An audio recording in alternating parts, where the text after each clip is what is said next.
Hey everyone, welcome to our channel. In this video, we'll show you how to make one long column into multiple columns in Excel. Too much data in a single column can make your Microsoft Excel spreadsheet harder to read.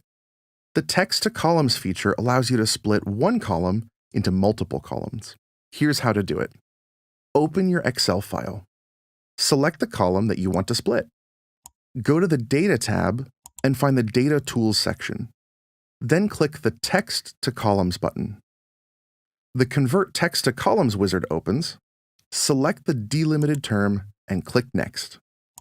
Now we specify which character Excel should use to split the data. For example, check on the space box. A preview of the results displays at the bottom. Then click Next. The last window lets the user select each column's data format. By default, the General option is selected, which ensures that the columns have the same format as the original cells. If you don't want to use the default, highlight each column and make a selection. Check if the result is showing right from the Data Preview box. Click Finish to start the conversion. That's it!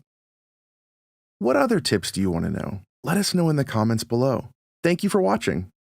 If you liked this video, don't forget to give it a thumbs up and subscribe to our channel. And make sure to press the bell button to be the first to know about our new videos.